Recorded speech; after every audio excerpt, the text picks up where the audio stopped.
Good morning, Matt. Let's wait for a few people to join.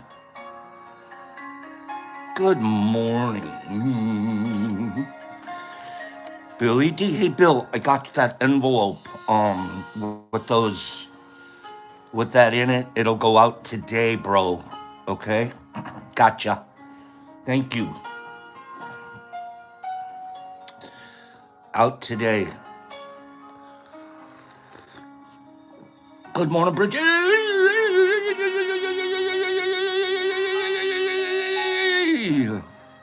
Oh, that felt good. Good morning, you guys. Good morning. Good morning. CCS, there's my guy. I just saw Higgs snap by. Good morning, everyone. So, I know, Bridgie. Listen, I'm way behind on getting names for the wheel. Here it is Thursday, and I only have one name, one name for the wheel. I need 12. I need 12. I'm going to do a couple of Trivial Pursuits real quick. Real quick. Put your thoughts on. Put your brainy brains on. Put your brainy brains on. I'm going to read something. The first person to answer correctly is going to get a slice of pie. You ready? Let's, you have to say it exactly correct. You must say it exactly correct. What did the First Vatican Council declare the Pope to be? First Vatican Council declared the Pope to be. Let's not look him up. Let's just know it or not. Let's guess. He was not declared an alternator. He was not declared a king. He was not declared a saint. Very close to omnipotent, but not quite, Bill. What do you call somebody that doesn't make a mistake? What do you call someone that doesn't make mistakes? CCS, you're on the board. CCS got it. It's infallible. The Pope was declared by all of his pals to be very like Pops. Infallible. Infallible. Very, very much like Pops. Oh, wait a minute. We're going to have a few more of these. Hold on.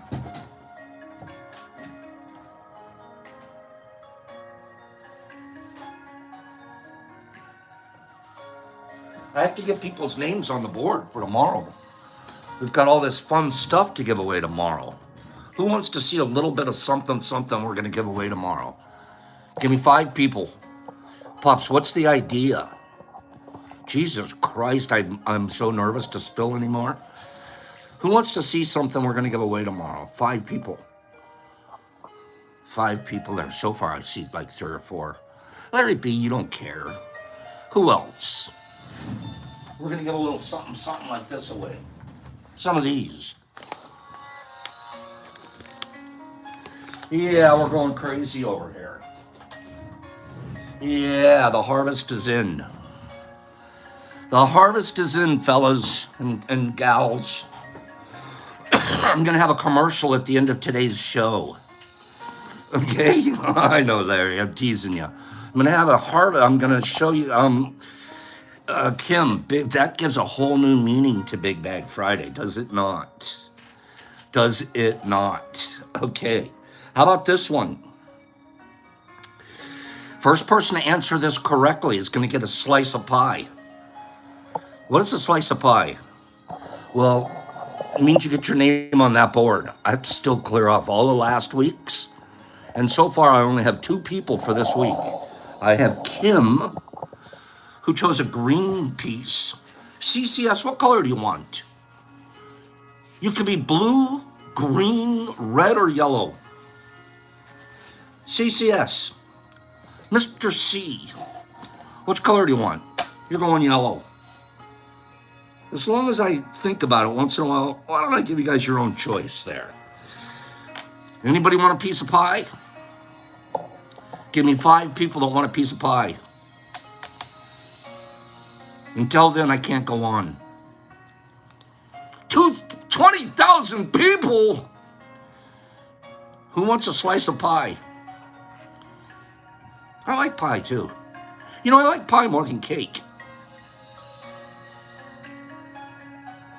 Pumpkin pie. Okay, first person to answer this correctly, Vegas, is going to move on. This sounds like one that you should know. Wait a minute. Stop. This is going to be a special round. I do too, Bridgie. This is going to be a special round. Guys ready? This round is for Vegas only. She's so sweet, she wrote me a note the other day. She wants to be my chauffeur when I go to Vegas. She's going to drive me around. No one else is allowed to answer this one except for Vegas. Please understand that. Even if you think you know the answer, zip it. This is for Vegas only. There's going to actually be a penalty if you answer and you're not Vegas. There'll be a penalty. So, don't answer unless you're Vegas. Now, Vegas, I'm going to ask you a question. If you answer correctly, obviously you get a piece of pie. Vegas, if you miss it, if you don't answer correctly, you will not be able to qualify for a piece of pie for the rest of the week. Deal? Do you take the deal? Deal or no deal? You're going to get one question. Either that or, no, Pops, just keep me in the regular rotation. What do you think? What would you guys do if you were Vegas? Deal or no deal? Vegas is still thinking about it. What are we going to do? She says yes, let's go. All right, here we go, Veg. In The Sound of Music. See? You know all about this music. You know this one. Okay? This is a piece of cake. Piece of pie. In The Sound of Music. Which is not one of Maria's favorite things. Strudel, packages, tea, or snowflakes? Go. Not one of her favorite things. I've never seen the movie. Oh, poor thing. Well, 1 out of 24 chance. 1 out of 4 chance. Michael Allen, no one asked you. I'm teasing. Vegas is going packages.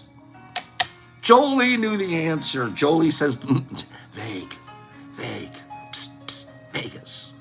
It's tea. Tea. She loves packages. She loves strudel. And she loves snowflakes. Tea? Not so much. Okay? Okay, are we having fun? Give me 5 people that say we're having fun. Vegas, you're out. Nice try. I'm sorry, you have to go back to the audience. Okay, sorry, dear. I tried. All right, Vague. You know what? I'm taking that back. I'm going to put Vegas on the board anyways. Because she tried. Does anybody have a problem with that? Vegas, you're on the board. You just don't get to pick your color. Okay? Boop. Okay, you're on the board. You're on the board. Okay, I've got to put her on the board. You don't send her, Whiskey, you don't send her back to the audience. Bloop, bloop, bloop, bloop. That's not cool. Okay? The only difference is she can't pick her color. Deal? All right. Bridget, put her on, man. Who's next? All right. All right. I'm going to ask another question. Vegas package. I'm going to ask another question. You ready? Let's go. First person to answer this correctly without looking it up on their Google. See, I'll know if you're Googling because there's 3 or 4 of you are known Googlers. I'm not that silly. I know when you're Googling. I'm almost like Santa Claus. I'm close to Santa Claus level knowledge on Googling. Okay, I got my eye on Googlers. Okay, I'm in jail. Carlotta, I thought you were bailing. I thought we had a GoFundMe page to get you out, tickle you out of there. Here's the first question. I hope you guys are having a fun time this morning. Didn't have anything planned except I need a bunch of names for the board. Here we go.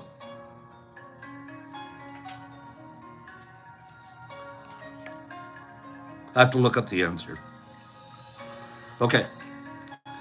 President Lyndon B. Johnson had pets. Don't look it up. He had pets. The pets' names were Soup and Noodles. What kind of pets were they? What was it? What kind of animals? Soup and Noodles. LBJ had pets. Don't look it up. Do not look it up. Just guess. If you lived on a ranch in Texas, what would you have? If you lived on a ranch in Texas, hello? What's on a ranch in Texas? No, you can guess more than once. Horses is really close. Horses is super close. I'm practically giving it away. Alpaca's right up there with it. Penny pack. Donkeys. That's correct. Good job, Penny. Penny. Penny, you're on the board for tomorrow. He had donkeys as pets named Soup and Noodles.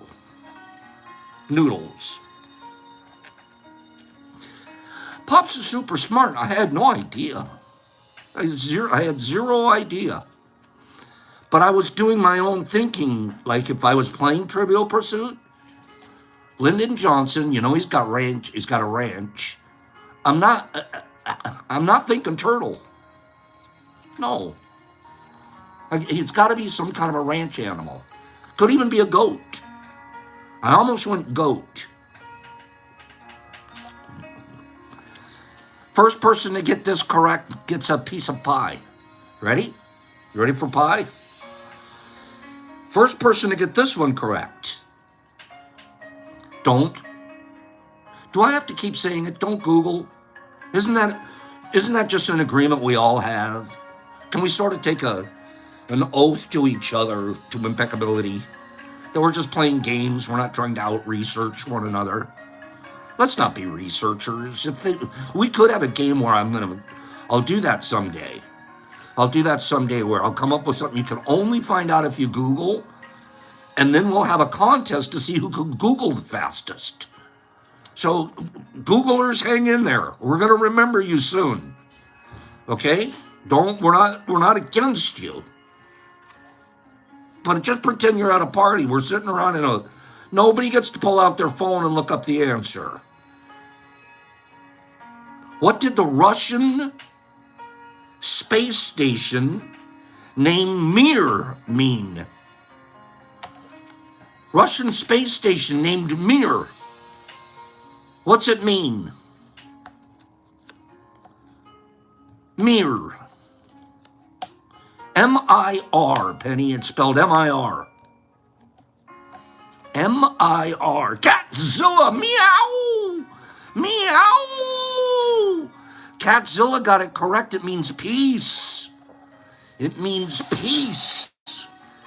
Catzilla, good job, Catty. Meow! Catzilla, you're on the board for tomorrow. Catzilla, good job. Mir in Russian means peace. Okay. Okay. Let's do another one. 1, 2, 3. I still have to get about 6 more people. Are you guys playing with me? Who wants to go? Who wants to play? Who wants to play here?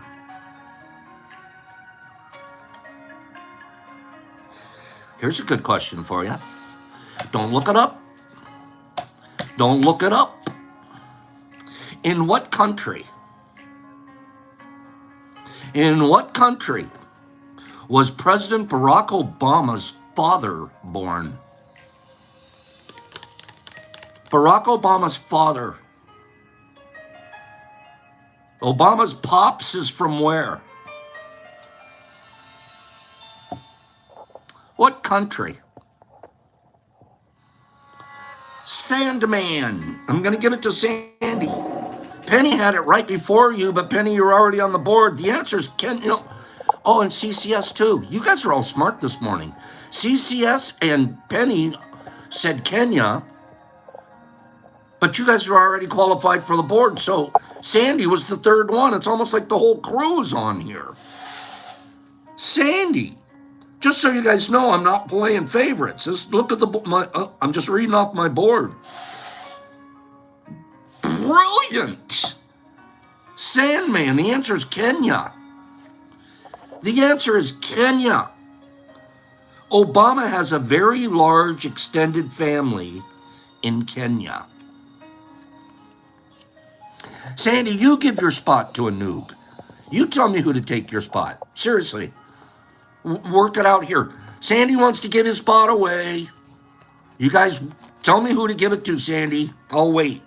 No, I won't wait, but I'll get it before the end of today. Okay?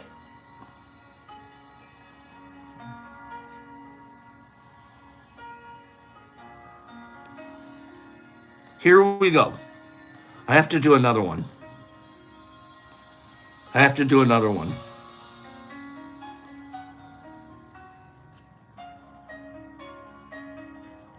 Okay.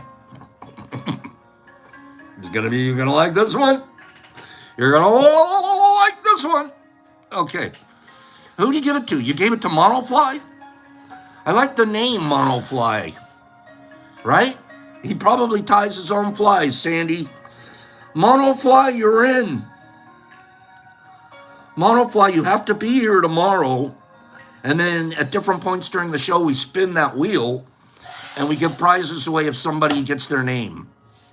Okay? Thank you for doing that, Sandy. That was kind of you. Hey, Sandy, you were kind before you started tea, weren't you? Sandy, I know you were because when I first met you, you were kind. But Sandy, have you gotten kinder? Sandy, have you gotten kinder? Tell the truth. It's okay to flex kindness. Carlotta, why don't you tell us?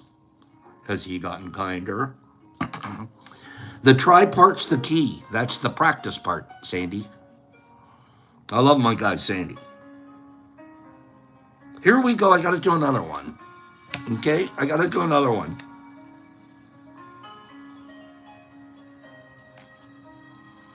Ho, ho, ho.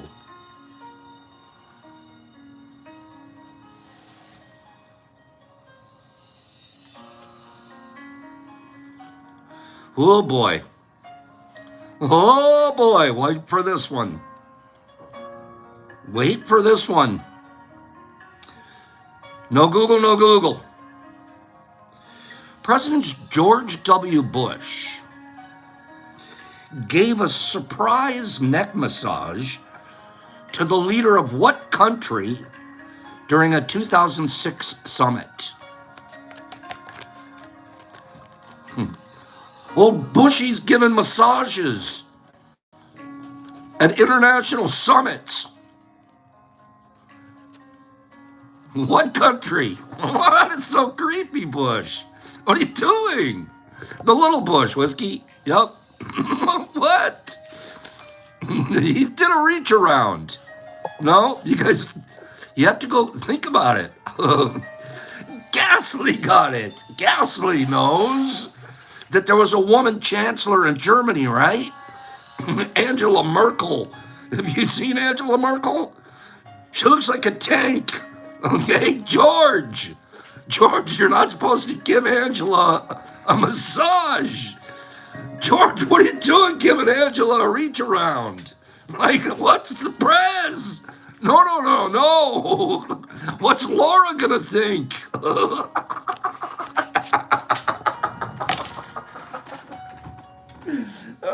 Because everyone needs a good rub.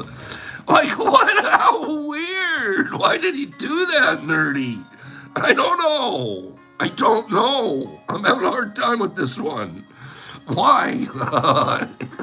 She's built like a tank.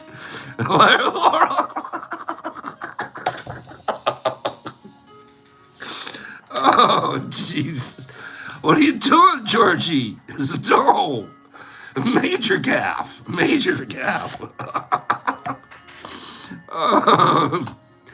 Wow, that was crazy. Who won that? I forgot who won already. Wait a minute. I have to go back. Who won? What the heck was the president thinking? Ghastly. We have to pull that up on a YouTube. Maybe I'm making a note of it. I'm going to make a note of it. If I can find it on a YouTube, we'll play it tomorrow when he does a reach. When the press does a reach around. Okay, she yelled, "Don't touch my wieners!"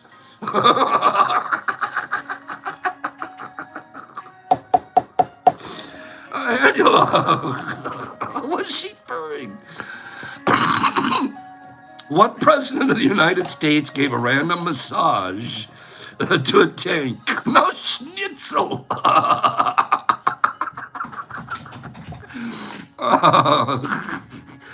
Oh, no kidding. She works out with Arnold Schwarzenegger's trainer.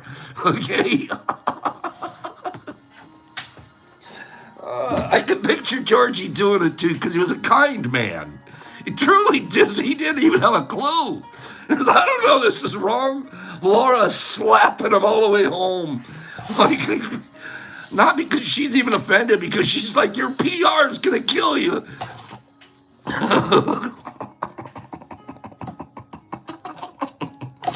Let's do this. I wanted to show you this, and then we're going to move on. Oh, gosh darn it. That is some funny stuff. Okay, what's going on out there? 2006, we'll find the video. I have to make a note. Wait.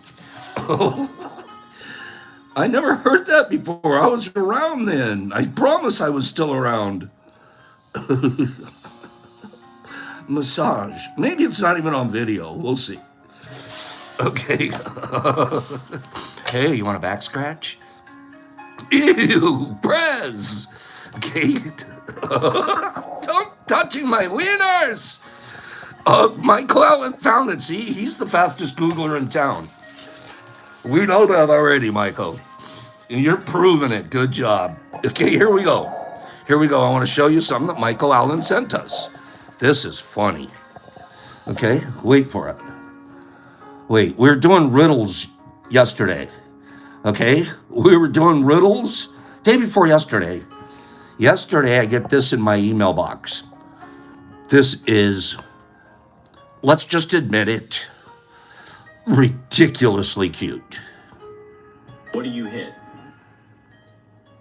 Oh, wait. Okay, ready? First of all, look at little dude. Whoever was able to get their dog into this outfit is already winning. Okay? But here we go. Little dude is just finishing up his driver's test, Jolie. He's at the DMV. Okay, he's at the DMV. Actually, it could be a girl, right? It should be a girl. Why am I saying little dude? That's a little girl. She's at the DMV, right? And she's getting one final test or one final question from the DMV instructor. Okay? You ready? Last part of your driving test, you see an old man and a young kid. What do you hit? Look at that face. The old man? Well, I mean, the kid has his whole life ahead of him. So, I would hit the old man, right? The brakes. You'd hit the brakes. For the last part of your driving test, you see an old man and a young kid. What do you hit? The old man? Well, I mean, the kid has his whole life ahead of him. So, I would hit the old man, right? The brakes. You'd hit the Oh, brakes. the reaction. Oh, The last jeez. part of your driving test, you see an old man. That is precious. That's precious. That's really funny. Michael, thank you for that. That made me giggle for a good 5 minutes. Okay, I just put it together. It's a little girl. It's not a boy. For some reason, I was making it a boy. I think it's a little girl. Okay, that makes it even funnier. Okay, what are the girls running over old men for? Okay, that was cute. Good job. Good job. Good job. I love dogs too so much. Ruff wouldn't let his ears be covered like that. He doesn't mind wearing jackets and outfits. He hates his ears covered. That wouldn't happen with Ruffy. Okay, let's do a couple more. Let's do a couple more trivias. I need a couple more people for the board. Okay? All right? This is going to be a tough one. I didn't know this one. First person to answer this correctly without Googling it up will get a slice on the board. No Google, no Google, no Google. What Japanese city is synonymous? That means when you think of this city, you think of this. What Japanese city is synonymous with efforts to stem global warming? Global warming.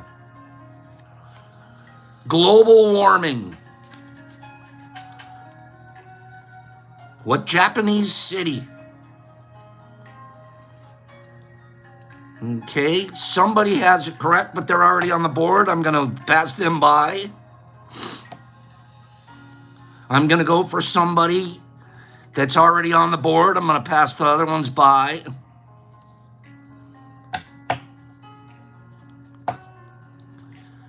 Let's see. I'm waiting. I still don't see it from anybody that isn't already on the board or won last week. No. Billy D. We're going to give it to Bill D. Billy D. Kyoto. A couple of you other people said Kyoto. You know who you are. You'll know why I probably didn't pick you. Billy D. Kyoto. And it was spelled correctly, too. Good job, Bill. Good job. They do those global warming speeches and conferences there every year. Okay? So they're known for that. Ooh,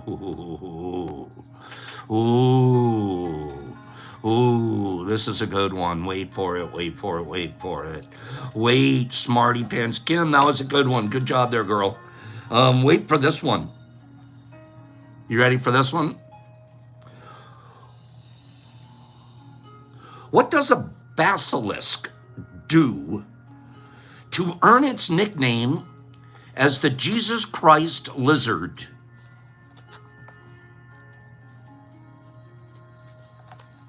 You're a basilisk lizard, the Jesus Christ lizard. Whiskey, on the board that fast. He walks on water. They run on water. How did you guys know this? Every one of you are like, Pops, come on, he runs on water. He walks on water. He does? I'm reading this for the first time in my whole life. Every single 57 out of 59 people said he walks on water. I've never seen that before in my life. Whiskey. Whiskey knows a lot about liquids. You wouldn't be surprised the liquid that Jesus Christ is like, who else does that? They have lizards that do what you do, bro. You're not all that freaking talented. They have lizards that do what you do, bro. Come on. Next thing you know, we're going to find penguins that can turn water into wine. Come on, bro. Okay, whiskey. The expert in all things liquid knows that basilisks run around on water.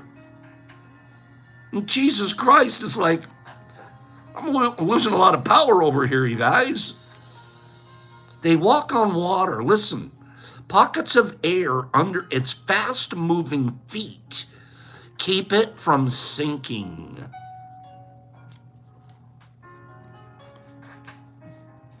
Bubblefoot.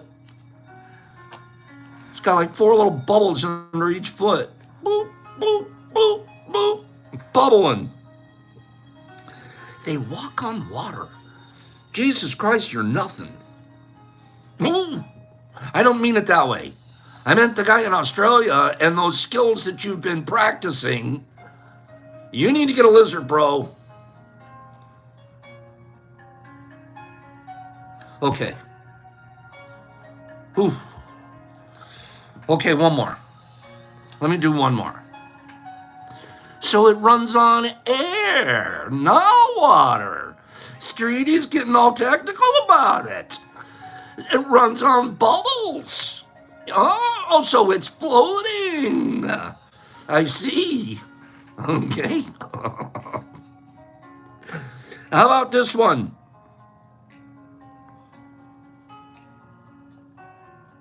I'm looking for one.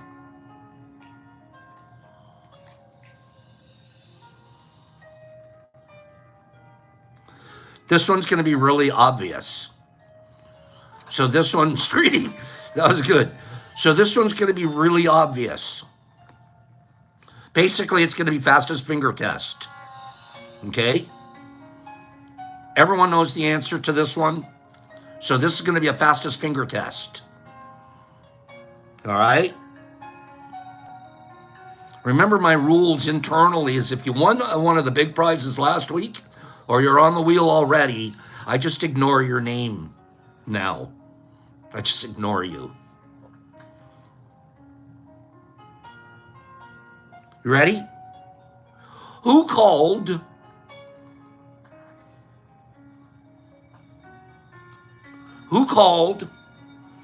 the CEO of Hewlett-Packard to request computer parts for his class project when he was 12?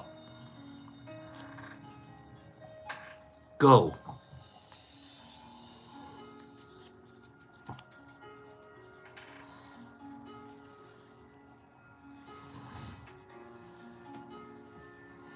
It is not Bill Gates, even though I would have guessed that too. It is not Bill Gates. 12. Slingy got it. Slingy's got it, correct. Good job, Slingy. Steve Jobs. Slingy, good job. I'm giving you a piece of pie, bro. Steve Jobs, I'm 12 years old. I call the CEO myself of Hewlett-Packard, requesting specialized computer parts. What did he get in return? He not only got the computer parts, but he got a summer internship job out of it. They're like, hire that kid. He got a job out of it. I'm 13 years old. What do you do for the summer? Most kids are like, you know, like Kalini and myself when we were out shooting slingshots and stuff. No, Steve Jobs is computer programming at Hewlett Packard. It's ridiculous. Does it hurt to be that smart? Like, literally. We'll never know. But just imagine. Is there like, does it hurt? Like, ow. That's why they microdose in Silicon Valley. Ow. Man, that's going too fast. Greenie says, yeah, it hurts. I could tell all of you personally from way up here, it hurts. I'm with Penny. I'll never know. I'll never know. Greenie's like, I can tell you personally. Just stay down there, you guys. Okay. Click, click, click. Click, click, click. Nippy, you either? None of us will ever know. We're going to talk about spore germination and strain selection for a few minutes. I can't wait to begin reading the second agreement this morning. Man, was I meditating. Like, I spent some serious time. We have a lot to practice. Okay, we have a lot to practice. Was that good? Did you guys enjoy the trivia for the morning?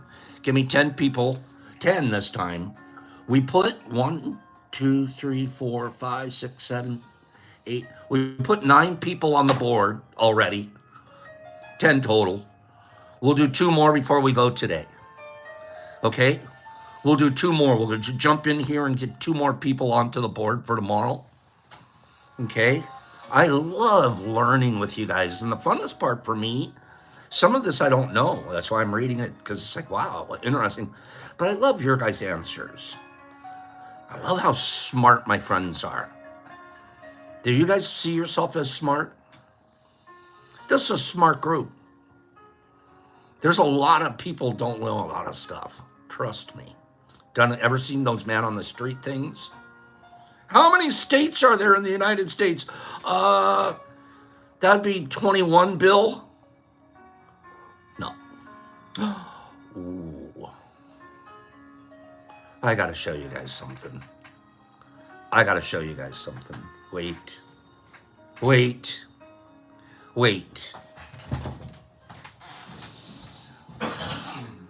Okay. All right. We're going to go one step too far, which is very usual for us. I'm going to ask that all children leave the room. We're serious about that. You guys have heard that newlywed thing where Bob Eubanks had asked that one lady, where's the strangest place you and your husband have done whoopee? And then she gives a very, might we say, candid response. You guys remember that one?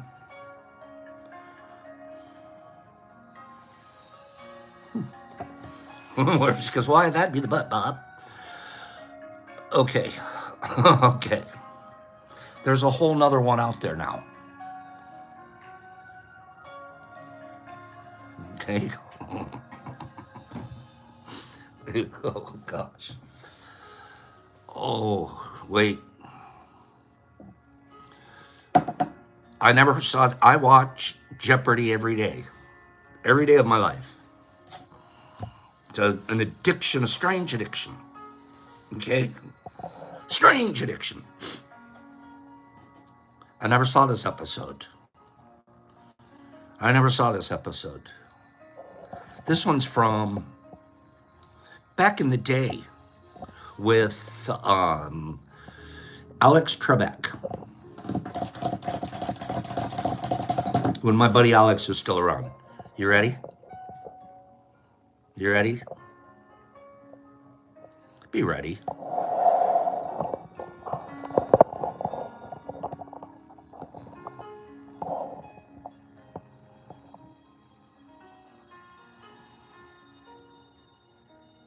Beth prayed for snow on her wedding day. Yes, I did. It was 32 degrees and no snow on my wedding day, but I had 8 inches on my honeymoon.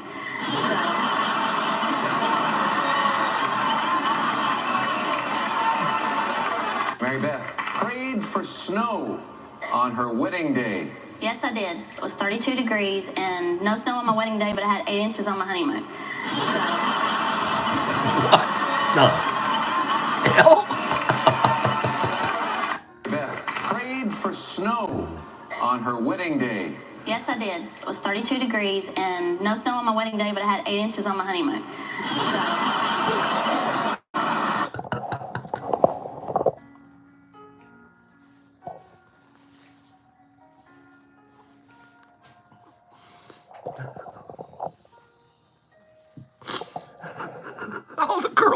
All the girls are going, good for her. You're creepy.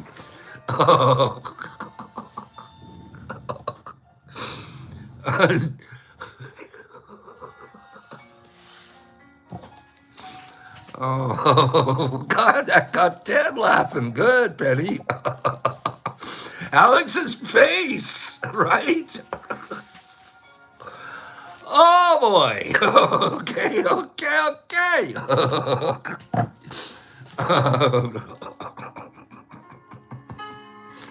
I love it. So she spent a week on her honeymoon.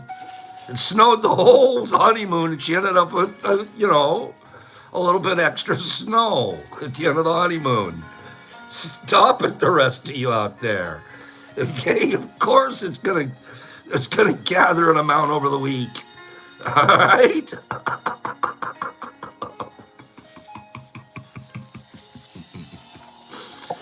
Oh, he says, how about Alex? Alex is like, oh, no, even the other contestants. The other contestants were like, oh, boy.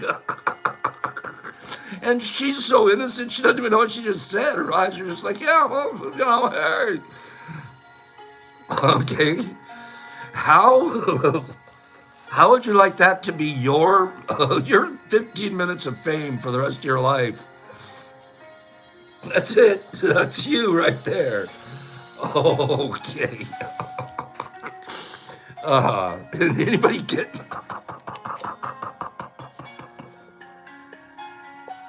I hope you're getting a kick out of that. That's funny. That's really, really funny. Am I right? Good morning, Harsh. Sing. I woke up. No, I didn't wake up. Actually, it was middle of the afternoon yesterday. My phone flashed, and there's this video on there. It was from Brock.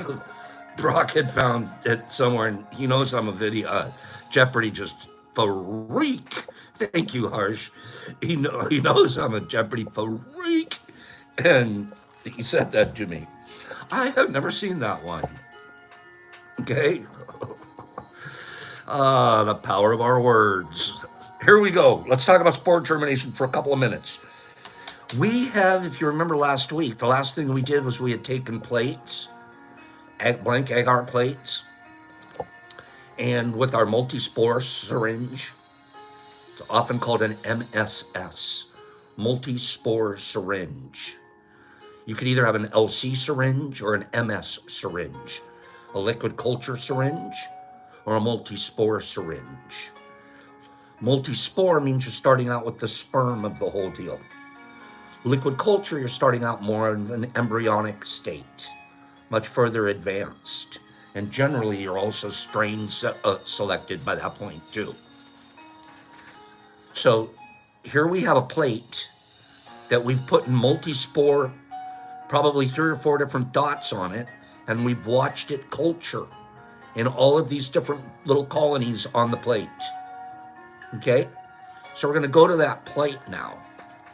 In several days, if you want to follow along with me, if you happen to have Radical Mycology book, the Radical Mycology. Harsh Singh, we give chocolate donuts to everybody that's new here. We expect you, we don't have any expectations. I take that back.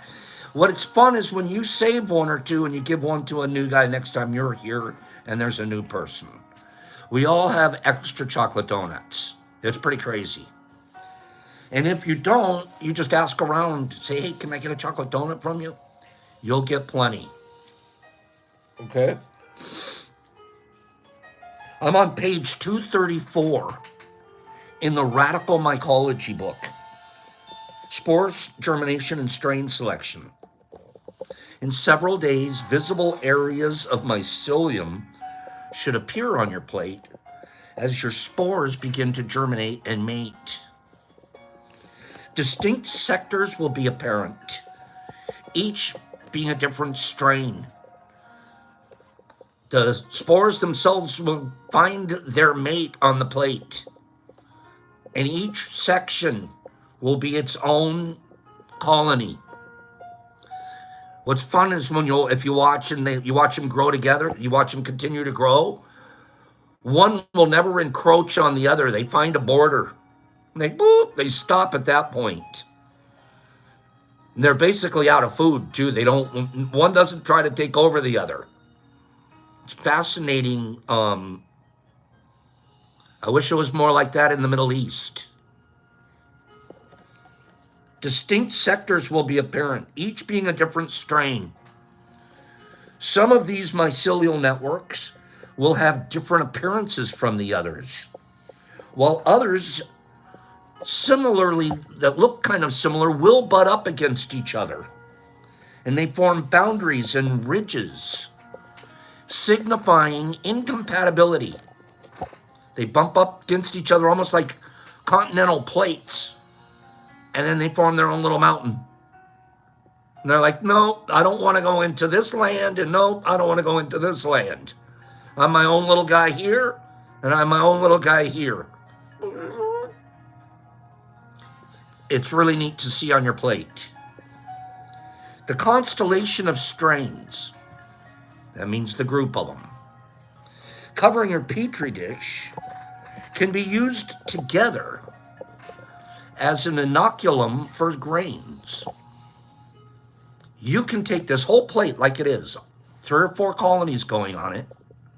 Take that plate, drop it into a jar or a bag of grain. What's going to happen? The most dominant of the 3 or 4 in the group are going to take over the jar. The other 2 or 3 that are in there that they went into the plate, they're like, I guess we don't win this round. We're not the dominant strain on the plate. So that's one thing that'll happen.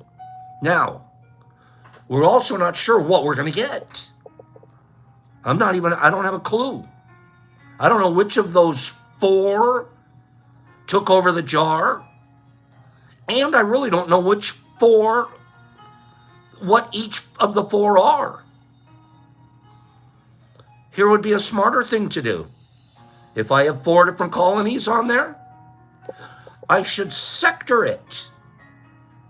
Each colony going into its own jar.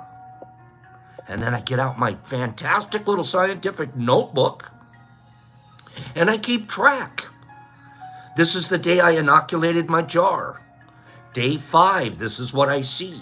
Day 10, this is what I see. By day, and you're keeping track. And some of the jars are going to colonize faster. Some, you'll look at it and go, you know what? That guy isn't even going to really do well at all. Toss the jar. But now you are starting to be able to identify different mushrooms by different characteristics just off of starting it from the plate. Okay? When these grains are later used as an inoculum in stage 3, the mushrooms that ultimately fruit are going to tell you what multi-spores joined and which ones didn't. We're good enough at this point, most of us. I could look at a mushroom and go, that's a Melmac thrasher. I could look at a mushroom and go, that's iceberg, golden teacher, Malabar. Most of us can do that. If we can't, we're on our way to learning that. How did I learn it? How do I know it? By doing it for a long time. I'm going to grow some ghost now. I'm going to grow some ape. I'm going to grow some Penis envy. I'm going to grow some albino Penis envy. I'm going to grow some... And eventually, you become familiar with the morphology and the characteristics of the different strains. But when it's originally first on the plate out of a multi-spore syringe, we're clueless. Okay?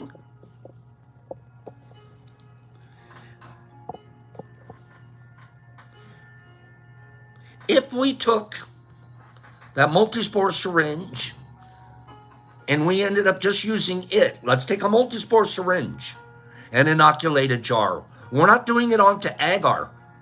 We're going to take a multi-spore syringe that I bought from Spore House, whatever.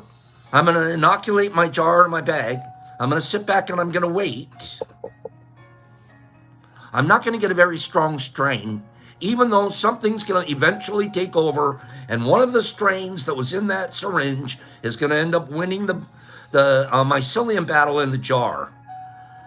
I'm going to now take that jar of spawn and I'm going to mix it with my cocoa coir, and I'm going to create a fruit. I will have a pretty uneven spacing of fruit across that cake from an original multi-spore syringe spawn. I don't expect a carpet. I don't expect, Pops, how do you get such... Here's what you want to do next, and we're going to cover this tomorrow. What we want to do is, after you've got your multi-spore syringe and you've got your first fruits from it, don't stress that you don't have this wonderful tub. Not expected. Go into that tub and find your finest specimen. The biggest, nicest, whichever it is that you're looking for. And what we look for is the one that most closely matches what that strain identification should be. And we're going to go in there, and now, only now, after having started from a multi-spore syringe 2 or 3 months ago, now I have a nice, beautiful, healthy piece of fruit. I might have a bunch of duds all around it, aborts. I might have all kinds, but I'm going to get 1 or 2 bombs on my cake. I will. I'm going to go in, I'm going to get one of those beautiful fruits, and I'm going to clone that fruit. From that moment on, as I keep track of my labels, I'll know what fruit I'm working with. And I will have a strong fruit to start with. If I clone 2 to 3 generations,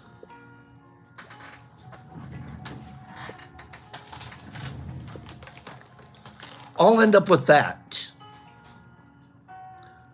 across a whole tub or a whole bag. Not just 1 or 2, not just a rando. Takes some work to get there. And it doesn't work like sweat work. It's fun lab work. 3 months, 4 months, and now you've got an amazing strain on your hands that you can really work with. And then what we did here, I would spend 6, 9, 8, 9 months on a single strain. And then I'd learn that strain. And then I'd be, okay, I'd move on to the next strain. And then, so on and so forth. So, right now, what I'm still learning is how to grow in bags. We're still learning how to grow in bags.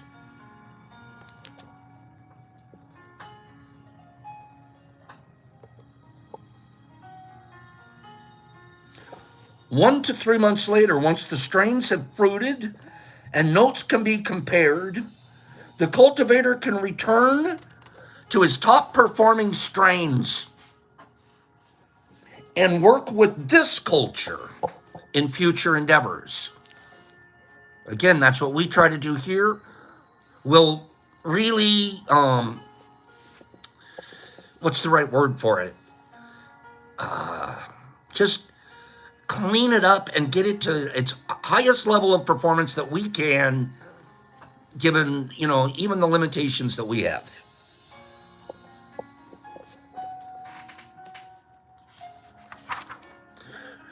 Tomorrow, let's talk about, now that we've taken that beautiful fruit off of our cake. Take a beautiful little, our representative of the colony. We're going to take that guy and we're going to clone it. Okay? So tomorrow, we're going to be fruit cloning. Let's move to, we're jumping forward fast, fast, fast. This is a tough agreement, you guys. This is a tough agreement.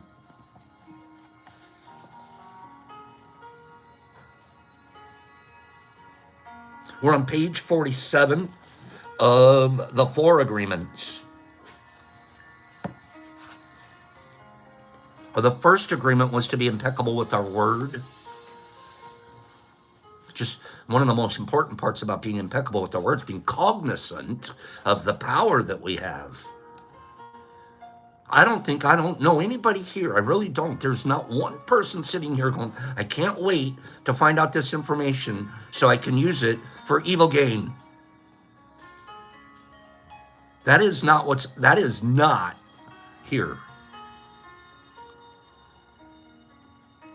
We're looking for information and agreements that we can use for goodness. At the end of the day, at the end of our morning, at the end of our tea sessions.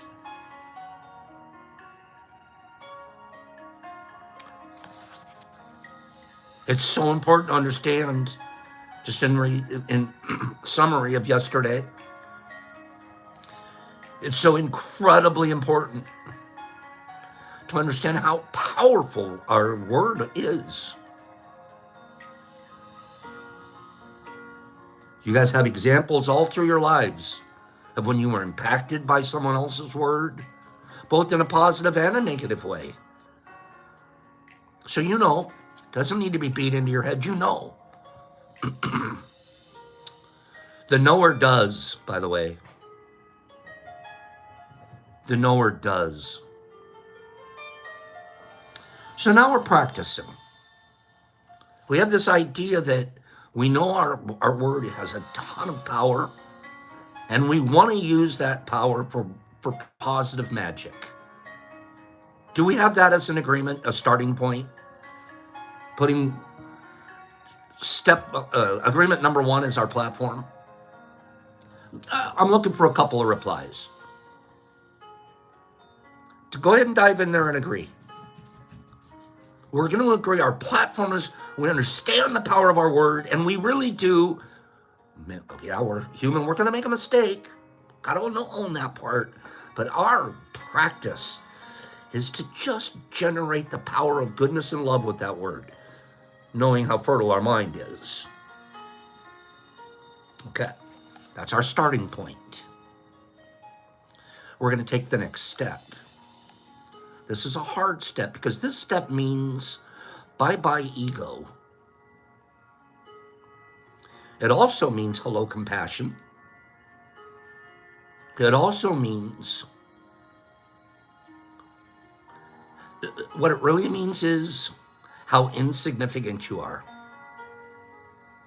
The only thing that makes me significant is my word. And I'm not talking about in an economic sense or something. I'm talking about the only thing that gives me being a value is that I can use my word in a good way. Other than that, I'm one of a billions.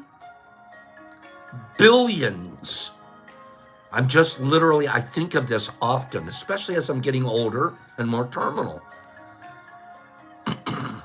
Reaching the terminus. It's coming.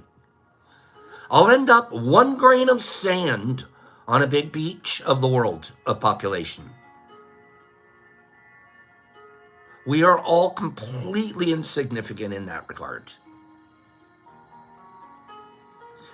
We are simply dust at the end of the day. Anybody that thinks they're bigger or better or more important, or we are the dust on my bookshelf is me. Mixed in with some Sandy. Bridgie's in there too. And that is such a humble place to be and to know.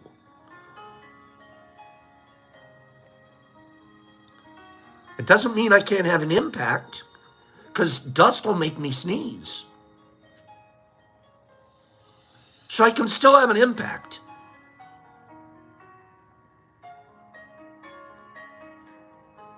Do you know that there's a novel, we all know this novel.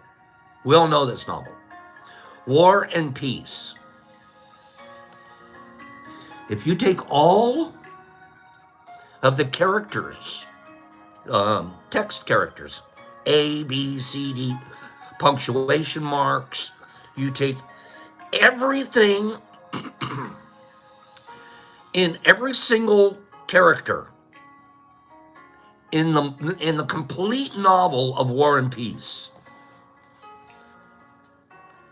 Let War and Peace represent time since the beginning of the Big Bang. Since the beginning of the Big Bang.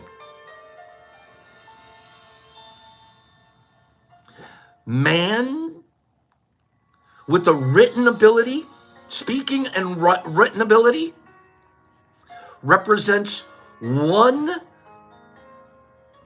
period in the whole book of War and Peace. We're not even the last page. We're a period on the last page. And that's 6,000 or 7,000 years is that period. What part of the period am I? What's my little dot on that period? My 60, 70, 80 years. It is so okay, Kim, agreed. Insignificant.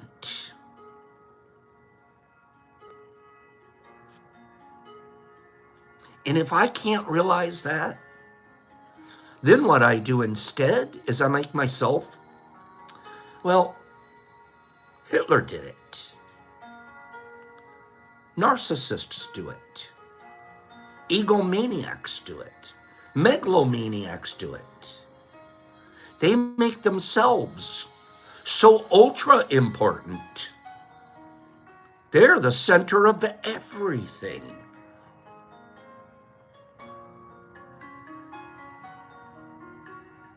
Politicians do it.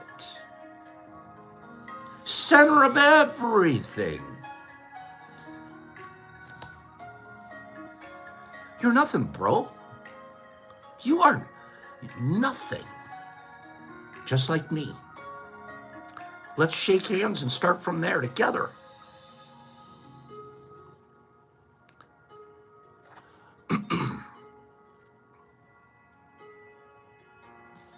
Our insignificance is our power. It's those that think they are strong that are weak. It's those that would be first that are last. These aren't scriptures for the heck of being a scripture. These are universal principles like gravity. I have a friend.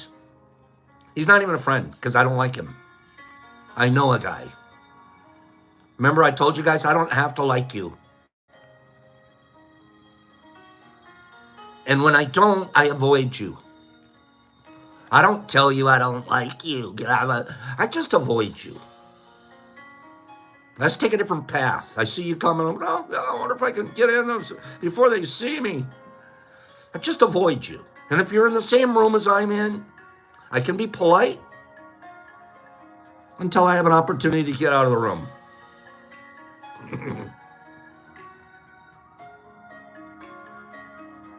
I have a guy I know.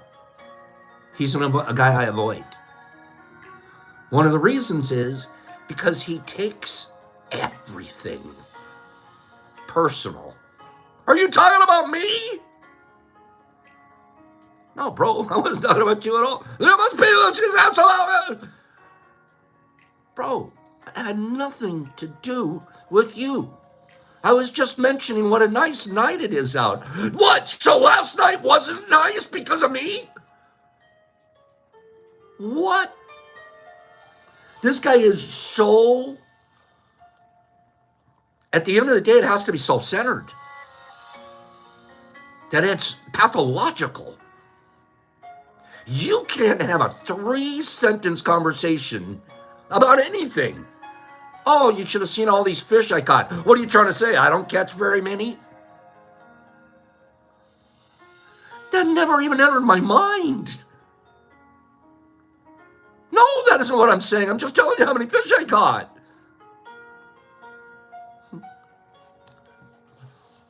Do you know anyone like that? Even remotely like that?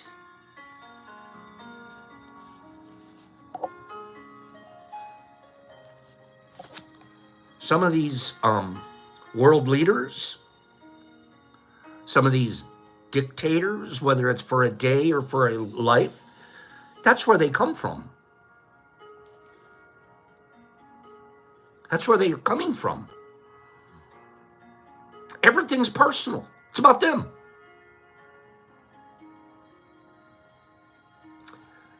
That's a very, very sick brain. The healthy brain knows he's a grain of sand, and he would just love to help the other grains around him till he's got the waves take him away.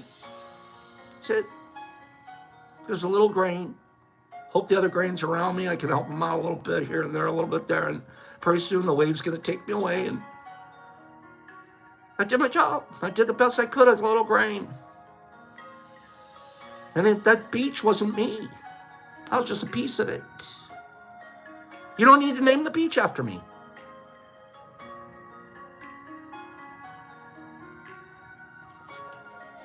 That's the second agreement. That's the second agreement in a nutshell.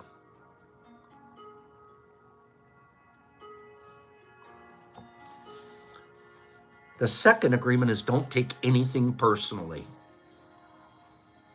Those stings, those arrows, those pains you feel. Oh, he doesn't like me. He doesn't care about me. He doesn't think I'm good enough.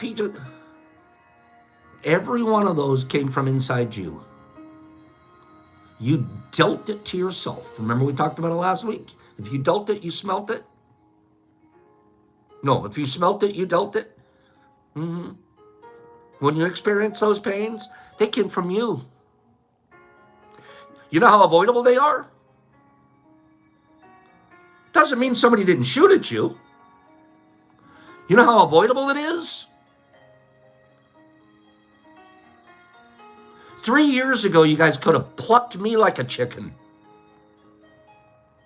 I was a pincushion waiting for arrows to land. Sensitive. If you guys don't know how hard I'm working and I'm trying here, I'm just trying to build a community.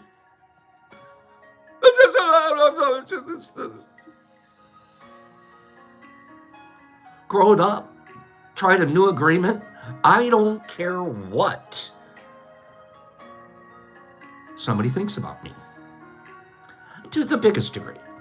It's a practice. But do you think I care what Joe Smoke the Midget has to say about my post? Joe, I went and looked at your posts. You don't have any.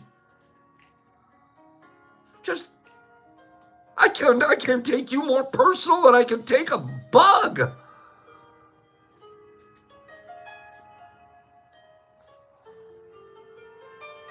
You used to sit around it would take nothing to get me started. Send me an email telling me I did something wrong. Oh, I'm going to spend about another hour and a half defending myself, telling you I'm not wrong. I'm not wrong. How dare you? Send me an email today telling me I did something wrong. You're going to get one of two things. You're going to get an apology. How can I fix it? Or you're going to be ignored.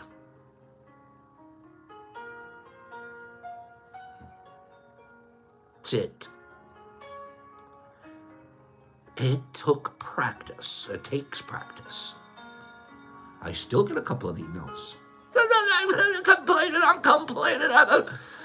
I could argue back, well, I'm trying the hardest I can. You don't understand. This is me trying for you. Ignore it. I'm not taking it personal. Are you? How much are you taking personal? Every time he says it, imagine if that one thing that just bugs the hell out of you, you could be immune to from now on. You're completely immune to it. And your husband just like, he's been using this little needle at you for years. And you like react every single time, and this is great. Imagine the time when he goes and throws it at you, and you're like, I'm going out in the garden, I got some gardening to do. It didn't work. You have that power. You have the same power of tongue and of word. The same power to be completely immune. Walking around in a cloak of immunity. Anybody ever play Dungeons and Dragons? Oh, I love that game. If I could find magic cloaks, that was half the game. I want a magic cloak. I want a cloak of this and a cloak of that. And a cloak of, I didn't know there was such a thing as cloak of don't take it personally. Cloak of protection, cloak of healing, there was cloaks of everything. What the hell's a cloak? I never wore a cloak in my life until D&D. You guys know what I'm talking about, a bunch of cloak heads. Cloak of invisibility. We all have this cloak. We have a cloak of don't take it personally. We do. Do you believe me? I'm going to just ask a couple of people. Do you believe me? Justin, do you believe me? Real quick. I'm almost done here for today. We're going to talk more about our cloak the rest of this week. Who believes me? Justin, Nerdy, do you? Bridgie, do you have a cloak? I'm not asking you if you've been wearing it lately. I'm asking you, do you have one? Penny, do you? Kyle probably has one. Exception has one. She knows how to wear it when she tries. Larry B's got them. We all do. Takes practice putting it on. You know, there's fun. Some of us enjoy not wearing it at all. Well, at least I'm feeling sorry for myself.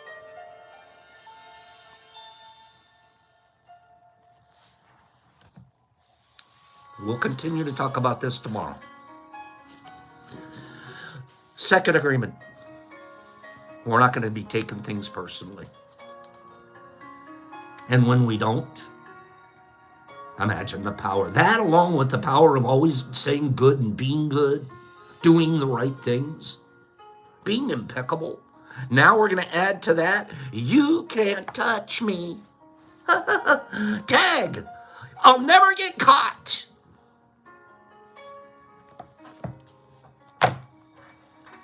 You have the power. We're gonna teach it to each other. And then we're gonna practice. Pick a number between 1 and 50. Go. 1 and 50. I need someone for the board. And then we're gonna get out of here. I need somebody for the board. We're gonna give away a bunch of stuff tomorrow. Pick a number between 1 and 50. You can pick up to 3 at one time on one line. Go. What number is in the chute as we speak? What number do you think's in the chute? Saska Mojo's got it correct. Saska, kill the game, kill the game, kill the game. Saska said it was 42. And by golly, by gum, it's, let me just get it here, 42. 42 right there. First one in the chute. Saska Mojo. Saska. Hey, Saska, pick a color. Pick a color. Everyone else, there's only a couple of you got that right. Saska, I'm giving you the right. Do you want to be green, yellow, blue, or red? Green, yellow, blue, or red? What's Saska want to be? I know, Bill, everyone picks 42. It's true. It's a very popular number. Which does Saska want to be? Which color? You could be blue, yellow, green, or red. Saska, I need an answer, or I'm just going to pick one for you. Okay? He's going green. Good deal. Good deal. So we'll see you guys tomorrow. We'll hit some more. I need one or two more people for the board. We'll do that in the morning. We'll do a bunch of giveaways. We'll be talking about cloning fruit. And we're going to be talking about practicing wearing our cloak of I don't give an F. Well, it's not really called that, but you can wear it like that if you want to. Okay? Guys, go have a beautiful day. And don't give an F about what other people think. Have a good day. Sir Lafayette and Melissa. You sure can, Melissa. Healing thoughts for a family member, absolutely. EMT Greenie, Slingy and Skip, Larry and Connor the King, Herbie Von Werby Kebab, Nathan, Kimberly, Kyle. Kimberly knows about Fleeky Folk. Larry B, Kylie, Penny Pack, Momo Nunga. Momo, I haven't seen you in a minute. Melissa, I meant that. Family member. I'll have a very, very healing thoughts here. CCSE. R&R. Harsh, we hope you enjoyed today. Nathan and Cleany and Monofly. That's not a double fly or a triple fly. Straight up monofly. Momononga, Nipper Bridgie, Exception. That was nice of you, Exception. Slingy, married Myco. There's the married girl. Jolie, love that girl. Daniel C. Jackie me up, kitty. Marcus, hey, Doc. Mike and Slingy and Skip. Tiffany, you'd be wonderful. It's easy for you. Connor and Melissa and EMT. Harshie, Herbie, Saska, Free, Calico, the Cowboy Kid, Matt, Nerdy, Harshie, Grady, Molonunga Mike, Trippy, the Mississippi, Mrs. Trippy on the Mississippi. That's it. Married Michael, Namaste, Justin, JC, in Aussie, Michael Patterson, Shanti, Exception, Momo, JC, in AC, Pops, Peas, Higgs, Lafayette, Browning, Jimmy all the way to the max, was missing him, Marcus, and Shy, and Nathan, and Wazzy, and Vague, you are something special. Sir Hershey, Kylie, Jackie, Kylie, Kyle, Exception, and JC, and Mike again. Jackie, Cat, me. I'm going to finish it here. Me. Wait, I'm almost done. Me. Here it comes. Ow. Meow. Have a nice day. Hey, practice being impeccable.